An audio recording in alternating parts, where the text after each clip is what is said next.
Adaptations, adaptation. तो adaptation होता क्या है?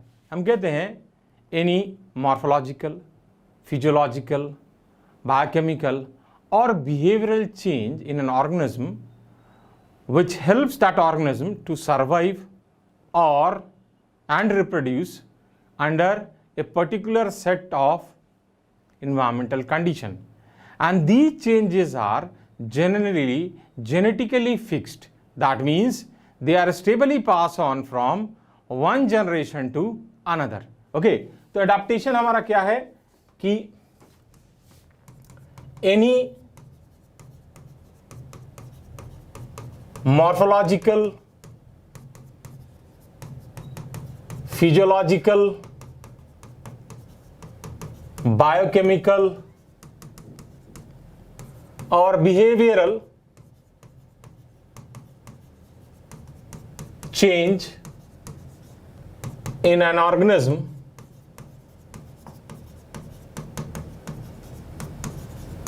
which helps that organism to survive and reproduce under particular set of environmental condition. Okay, and these changes are genetically fixed. तो ये हमारा जो है ये एडाप्टेशन हो गया, ठीक है। अब अगर हम एडाप्टेशंस की एग्जांपल देखें तो पहला एग्जांपल आता है हमारा कंगारू रैट का, ठीक है। ये कंगारू रैट जो है ये नॉर्थ अमेरिकन डेजर्ट में मिलता है,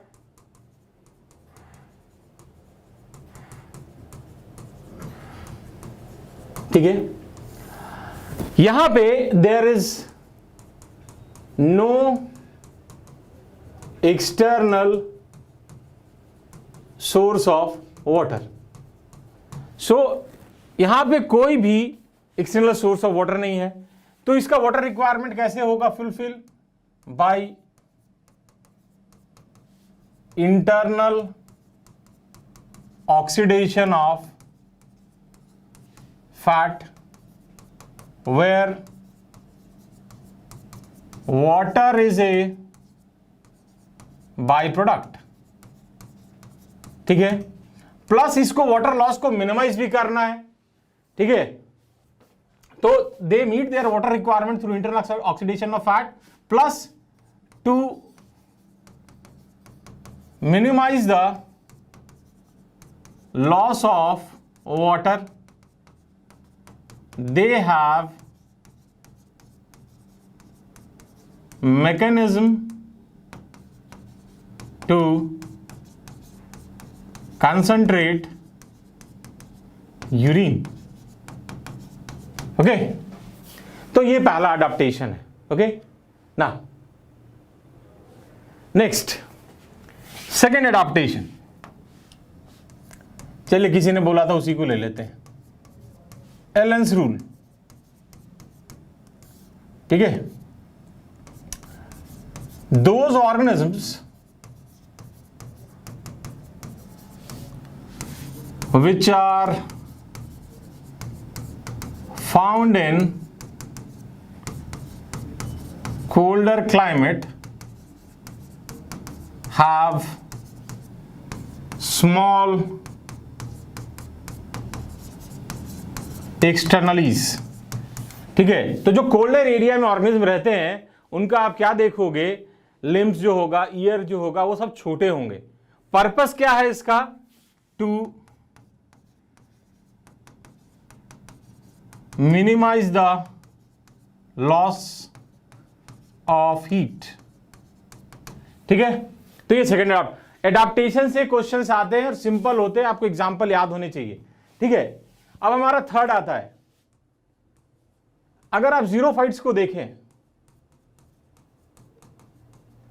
जीरोफाइट्स क्या होते हैं? जो कि डेजर्ट एरिया में ग्रो करते हैं। तो जीरोफाइट्स में आपको इतने सारे, ठीक है, एडाप्टेशन दिखेंगे जीरोफाइट्स में आपको इतने सारे अडेप्टेशन दिखेंगे, वो सारे के सारे जो हैं उनका पर्पस है कि वाटर लॉस को मिनिमाइज करना है। तो वाटर लॉस को मिनिमाइज करने के लिए क्या क्या अडेप्टेशन दिखेगा? आपको दिखेगा लीफ इज रिड्यूस्ड, ठीक है। फिर आपको दिख सकता है stem is green and photosynthetic, ठीक है। फिर आपको दिख सकता है कि यहां पे संकन स्टोमेटा, मतलब स्टोमेटा जो है ग्रूव में प्रेजेंट होगा, गड्ढे में होगा। देन आपको दिखेगा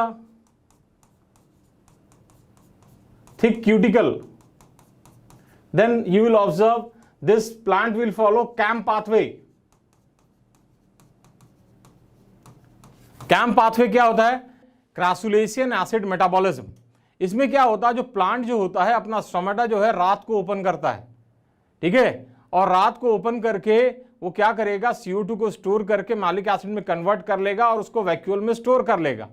दिन के टाइम में ATP NADPH बनेगा, मैलिक एसिड को निकालेगा, उसको डीकार्बोक्सिलेट करेगा, हाँ स्कोटो एक्टिव स्टोमेटा भी कहते हैं, ठीक है, और फिर वो CO2 रिलीज करा के उसको फिक्स कर लेगा। तो that is CAM pathway, that is part of photosynthesis, ठीक है। तो ये तीसरा अडेप्टेशन हो गया। अगला अडेप्टेशन देखिए, फोर्थ वन, इंसील just below the skin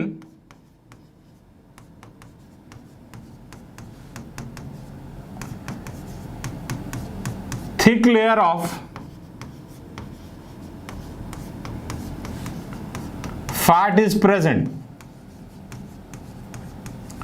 known as blubber, BLUBBER।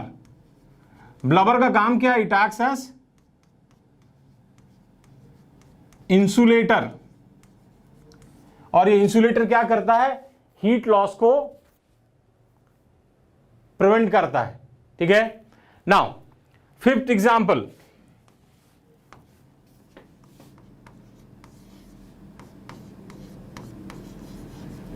polar fishes have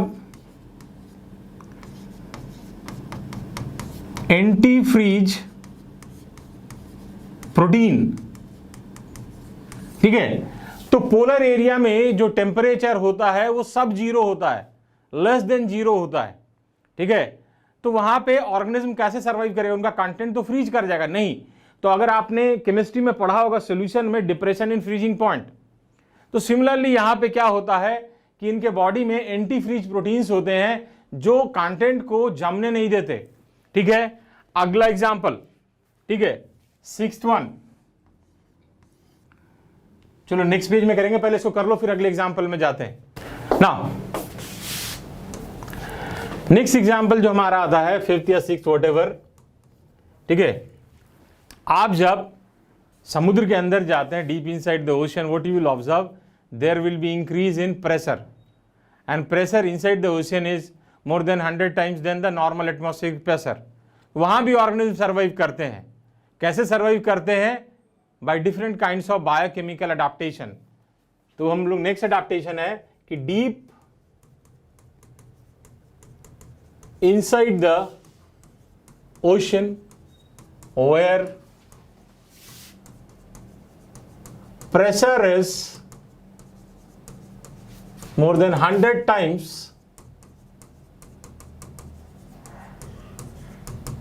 higher than normal atmospheric pressure, organisms are able to survive because of biochemical adaptation, ठीक है।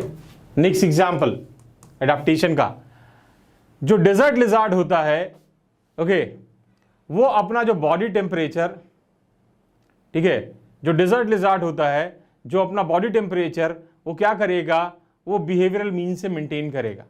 जब उसका बॉडी टेम्परेचर कम हो जाएगा इट विल बास्क इन सन, धूप जाके सेकेगा, इसका बॉडी टेम्परेचर बढ़ जाएगा, ठीक है। और उसके बाद जब इसका बॉडी टेम्परेचर बढ़ जाएगा, it will return back to shadow, ऐसे एरिया में आ जाएगा जहां पे धूप ना हो। तो हम कहते हैं कि desert lizard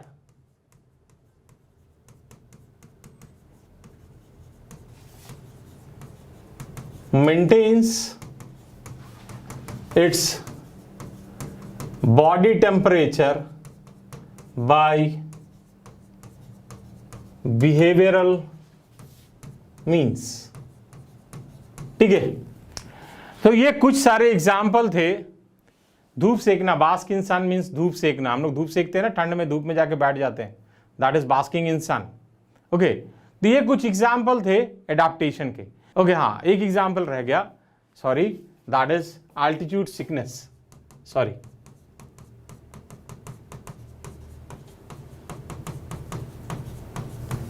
okay, altitude sickness. तो जैसे मान लीजिए कि एक पहाड़ है, आप इसको क्लाइंब कर रहे हो, तो होता क्या है कि यहाँ पे लो प्रेशर का एरिया बन जाएगा। अब लो प्रेशर होगा तो O2 का अवेलेबिलिटी डिक्रीज कर जाएगा। अब यहाँ पे आप मान लो कोई पहुंचा हुआ है, ठीक है, आप यहाँ पे आए हुए हो, ठीक है, आप पहाड़ चढ़ रहे हो, तो O2 अवेलेबिलिटी आपका कम हो गया, ठीक है। अब O2 अवेलेबिलिटी कम होगा तो इसका रिजल्टेंट क्या होगा, altitude sickness, that is fatigue, nausea and